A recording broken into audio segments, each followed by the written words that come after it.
Hey, welcome back to Coldstream Rod Shop. We're at DWA Automotive in Masstown to pick up the 351 Cleveland motor. They've done a lot of work to it. It's been bored out 30 thou, block's been decked, line honed, cranks balanced, rods, pistons. It has Boss 351 Cleveland pistons in it. He's opened up the valve pockets a little bit to drop the compression a little. We're running around 9.5 to 1 compression. There's a competition cams, or I think that's what they're called now, 268 hydraulic camshaft in it. And as well, the heads have been gone over. They've been ported slightly, 3-angle valve job. It's a mild motor, but it's been detailed and blueprinted all the way through. We're just getting ready to start it up here in a few minutes so you can hear it. Should be a pretty decent street engine in the 32 pickup. I might have missed something, but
sounds pretty sexy. yeah, I mean she's a little bit lumpy, but like you were saying, once we get our distributor into it, It'll give it more timing and clean it up at Yeah. idle, which I knew that was going to happen.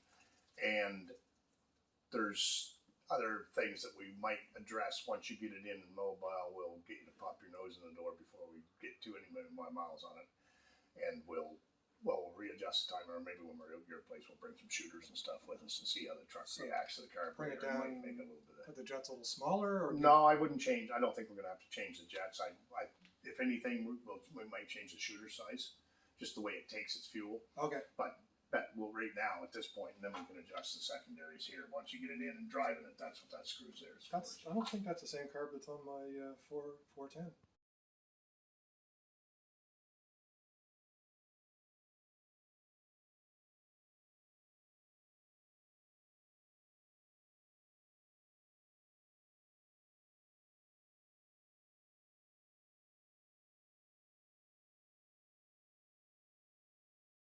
Hey, we're back. We just drove back from DWA.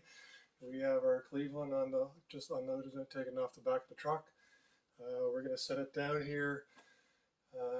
One thing I have to do, I'm going to take the transmission off, clean up the torque converter, put the torque converter into it. There's a couple bolts that go in the back of the flex plate. We've got to put in and torque with some one-time use bolts with some Loctite.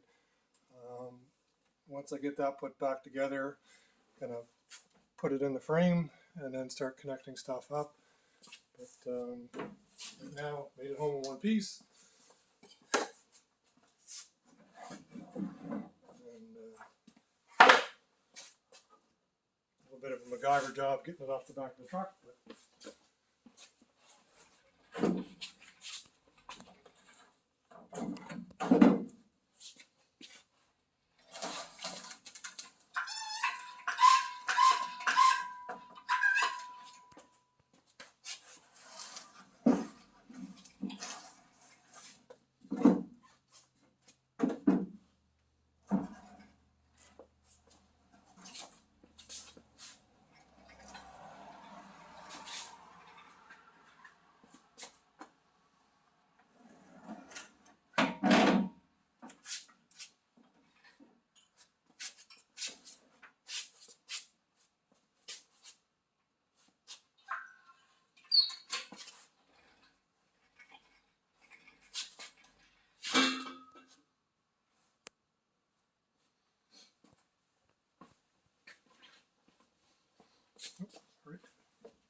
make some room so I can pull the other car back in here.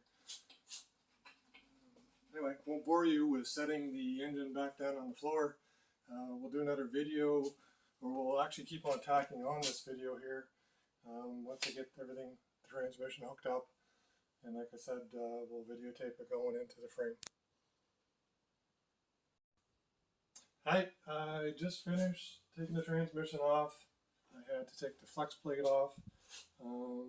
There are specific flex plate bolts that have to go on. I had 6 new ones, and then I Loctited them on. They hold the flex plate on the back of the crank. So transmission off, new flex plate bolts on, torque converter inside. I also had to remove exhaust manifolds and starter.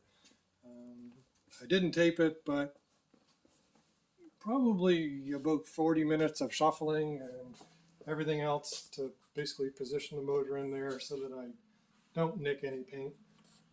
Took the firewall off there too. But right now we're just kind of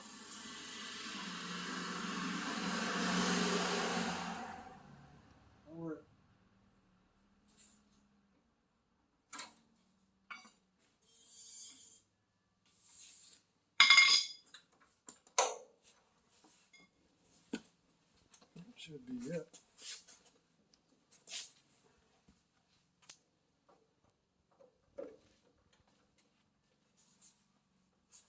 Yep, she's in place. There's some nuts I have to put onto those bolts, but the rear transmission mount, I bolted that on. So now it's going to be putting the exhaust on, putting the fuel lines on, getting everything ready to lower the body onto the frame, because it's just a whole lot easier to do it before you put the body over here on top of the frame. So it's painted. So yeah, the cab's painted. I didn't know if I did a video here. I did a video a while ago. Maybe we'll tack it on the end of this of the walk around on the cab. But that's the 351 Cleveland installation on a 32 pickup chassis. Hope you enjoyed. Any questions, please send your comments, like and subscribe, and hope to see you soon. Take care.